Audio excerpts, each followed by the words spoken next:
Continuing to read from Lama Yeshe Losal Rinpoche's From a Mountain in Tibet, from page 165.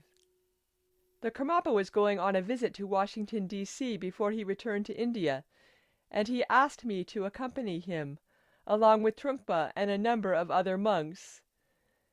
The time I spent with His Holiness on this trip was infinitely precious to me, as it was already apparent that he was not in good health. It was probable that once he returned to India and I went into retreat, that I would not see him again in his current incarnation.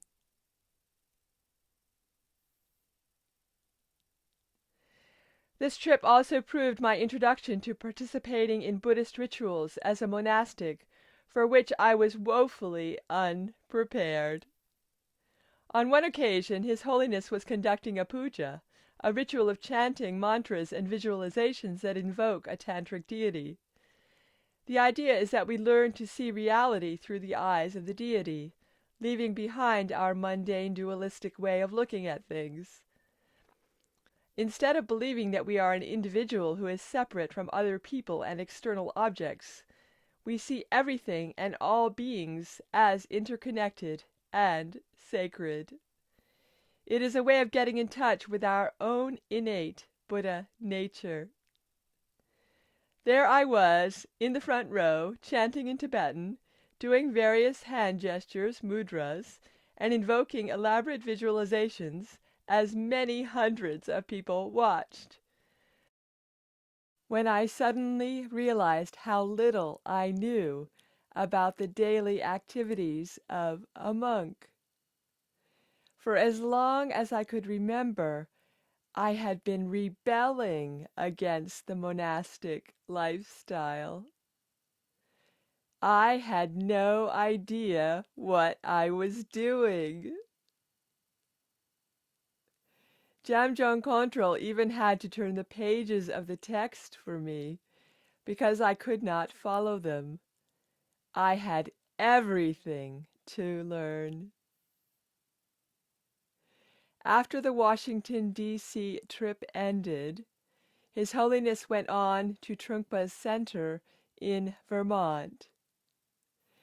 As we said goodbye, he told me, "Now, go back to Woodstock and start your retreat." I admitted that I did not think I was capable of simply sitting in meditation for years, as he had previously recommended.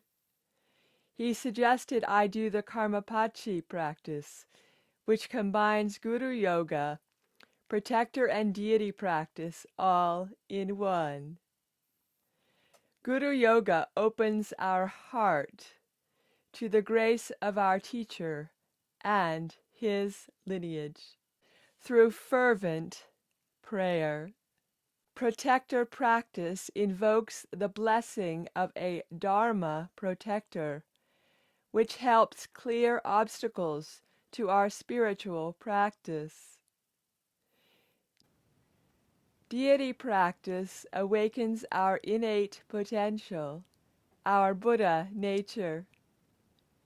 His Holiness knew that I was not that well versed in all the elaborate Tibetan practices, and felt this one would cover all bases.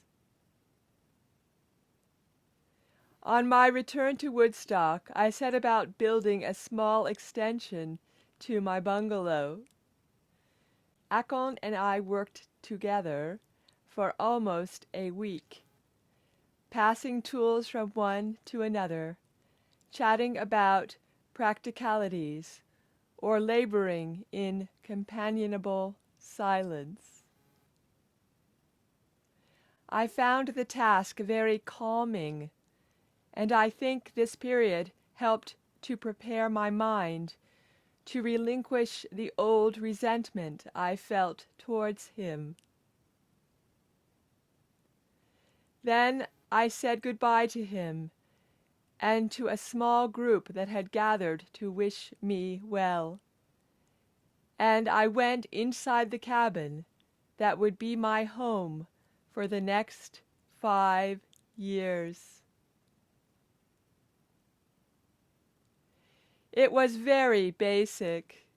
In the extension was a shrine and my meditation box, which is where I slept in a seated position and was traditional for those on retreat in Tibet. The box was half bed, half meditation seat, with a ledge for prayer texts. It was beautifully decorated and one of my most valued possessions. The cabin's main room was a simple square with a small kitchen, a toilet, and a bathtub, as well as an attic space. It was cold in winter, but it was light and bright and looked out onto the woods. There was a Western nun on retreat not far away, and Khenpo Kathar Rinpoche's cabin was also close by. Though since I had opted for solitary retreat, I would see nobody except those masters who came to give me instruction. Khenpo Kathar Rinpoche checked in on me once a month, and I had a substantial meal delivered once a day, though I had no interaction with the person who brought it to me. So I was very much alone, apart from the badger and the snakes that lived beneath the cabin, the squirrels in the wall cavities, and the deer that appeared outside my window looking for scraps of food I sometimes tossed out. I had swapped my comfortable and highly social life for one of confinement and solitude. Instead of travel, flirtation, rich food, meeting new people in meditation centers and in nightclubs, and generally gadding about, I was going to spend years in this small space with little company except my own thoughts. I was not exactly worried, but I knew that I needed to be disciplined in my approach. I did try to follow His Holiness's injunction to do Karmapachi practice, but I quickly realized that although my body was content to be contained within my cabin, my mind wanted to be anywhere else in the world but there. It was jumping about like a wild monkey. I spoke to Khenpo Karthar about this, and he advised me to do thousands of prostrations every day. I was back to doing prostration practice as I had in Rumtek, but this time I threw every ounce of my being into it. Prostration practice is physically arduous and very rigorous. It involves doing full-length prostrations while reciting a devotional prayer and imagining taking refuge in all the masters of our spiritual lineage. You can't really daydream or ruminate while you're doing prostration practice because it engages your body, your speech, and your mind so fully. I found it exhausting, but effective.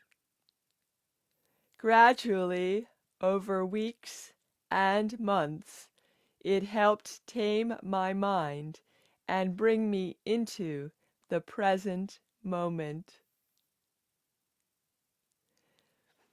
Even so, my mind still jumped around a lot.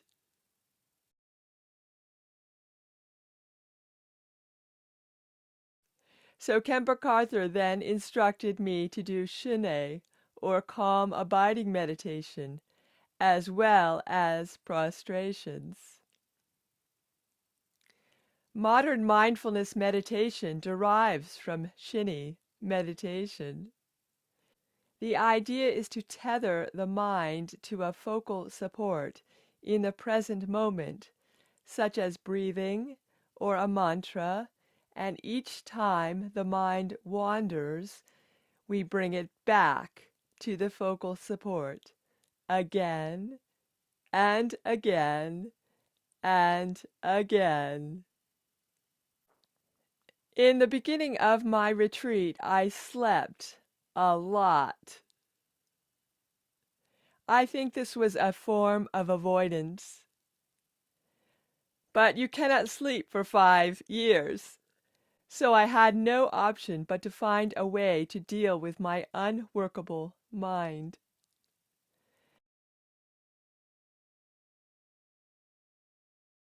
I persisted with the prostrations and the shini as best I could, alternating between them day after day. I was absolutely unwavering.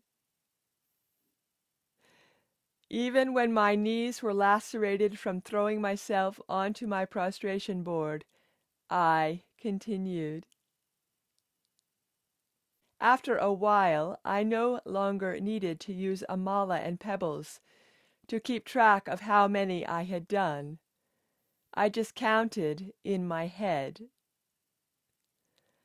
I lost a lot of weight because I was only eating 1 full meal a day and a small breakfast, and the prostration practice was vigorous and energy-consuming.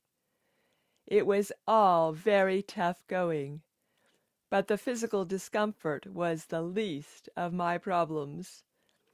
I had spent my whole life running away from any boring or unpleasant situation and refusing to face myself. Now I had an uphill battle overcoming these powerful habits. To make matters even more challenging, about 6 months or so after I went into retreat, work started on building the center's temple. The site was right next to my cabin. Every day when I began a particular prayer, the cement mixers would whir into action. The noise of drilling and workmen shouting was constant, and I grew so annoyed that eventually I spoke to Khenpo Karthar about it. I was convinced that the workmen were deliberately sabotaging my meditation practice. Khenpo Karthar replied that the workers had noticed that I kept very regular hours. There was a particular series of loud and vigorous chants that accompanied yogic jumps called beps, in which I leapt up and landed in full lotus on a mat. The laborers took them as their cue to fire up the cement mixers. As well as the noise, I had been cut off from both electricity and running water. I didn't actually mind this too much. I decided to use rain water to wash my clothes and flush my toilet. For drinking, I relied on a small quantity of water brought from the main center with my food. The Western nun in the next cabin was in the same predicament, and she demanded that people drag large containers of fresh water up for all her needs. She also wrote and received a lot of letters. I decided to write none. I could see how the Western lifestyle made it hard to find simplicity and renunciation.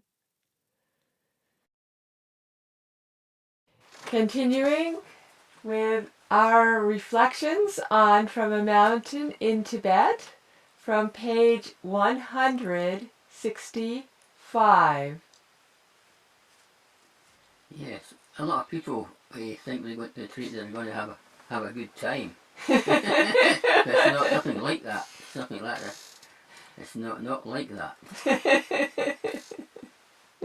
That's where they get a lot of experiences. They found they go through all their ups and downs. They've got to be overcome. So when they're in the room, it's just them in the four walls, and whatever comes up, they've got to sit there and face it. Yes. You know. And there's another way of saying about all these thoughts going over the place. That's what we call the waterfall experience. And then it goes into the running water, and it's fast running water to the slow running water until it gets to the ocean, and then it settles. It settles. Yes? That's a helpful way to think about it, isn't it? Yeah. Yes, a connection with nature, and also very descriptive of the process that goes on in our minds. That's right. That's a lovely example. Yeah. So I can see what you had to struggle with that.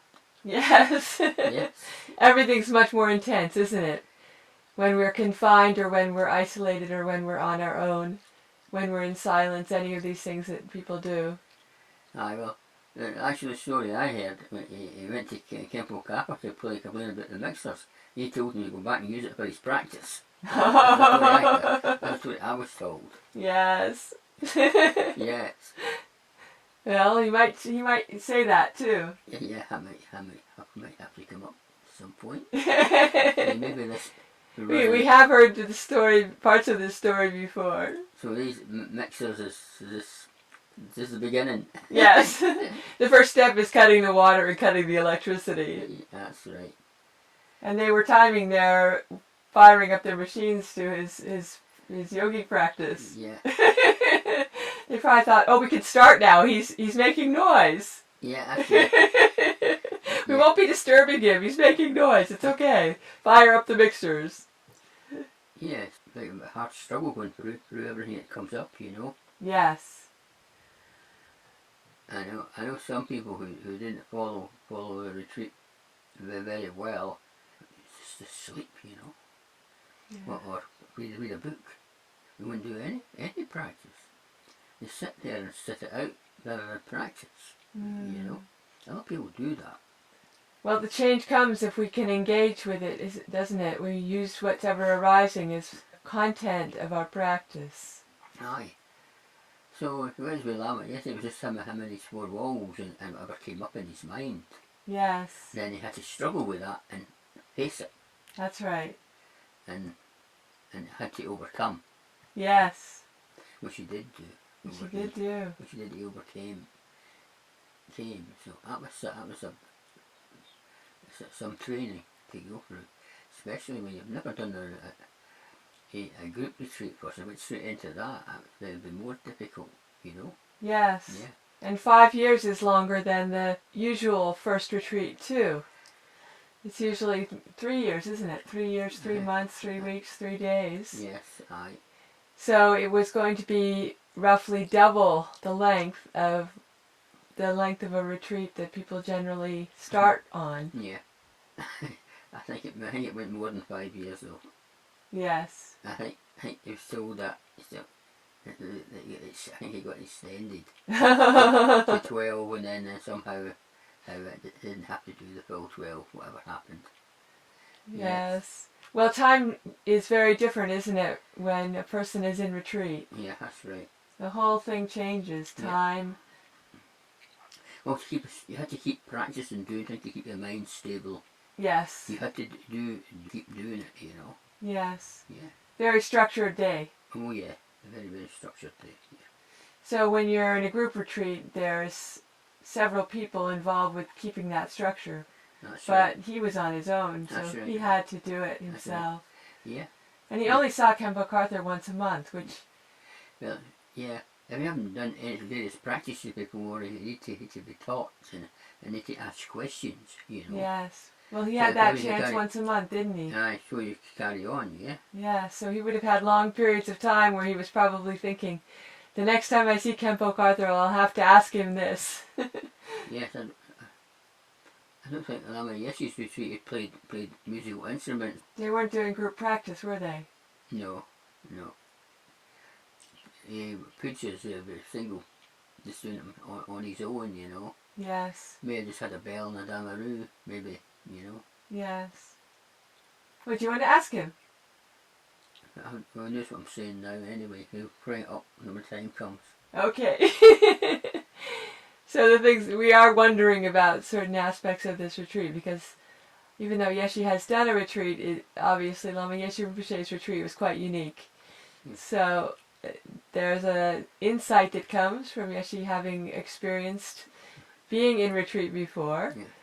But at the same time, Lama Yeshe Rinpoche's retreat was very unusual. Yeah.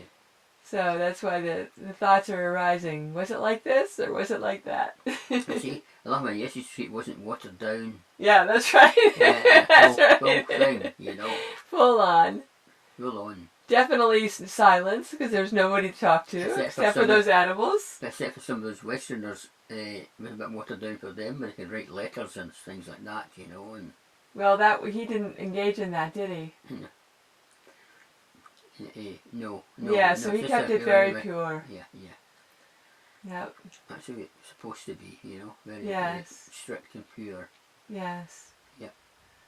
Well, we know from the fact that a lot of letters get written here that it can be a huge distraction. It can be very time consuming. Yeah.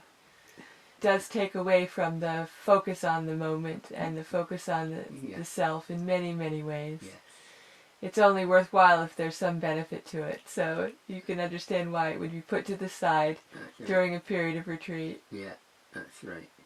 Well, wasn't that wonderful that Lama Yeshe Rinpoche persevered, even though it was very challenging and very, very difficult, and unlike anything he'd ever done before, because he had never had to stay in one place, in one room, and keep a focus. Yeah, especially when I was used to running around. That's right.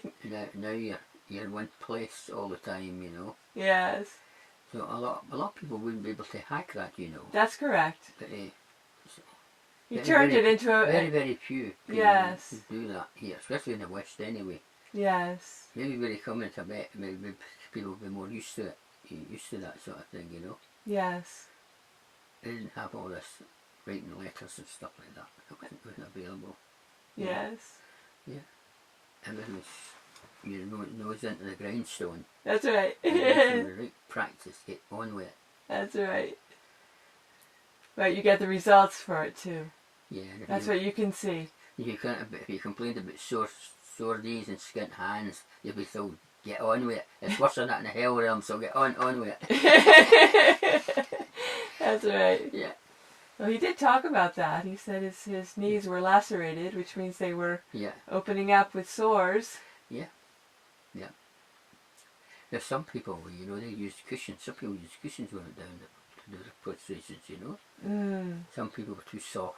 They weren't tough enough. Yeah. Well, probably those that follow the rules and are very strict get more benefit. Yeah. So that's the advantage. Yes. Are you happy with that? Why not? Yeah. Okay. Are you happy? Yes. Good. All right.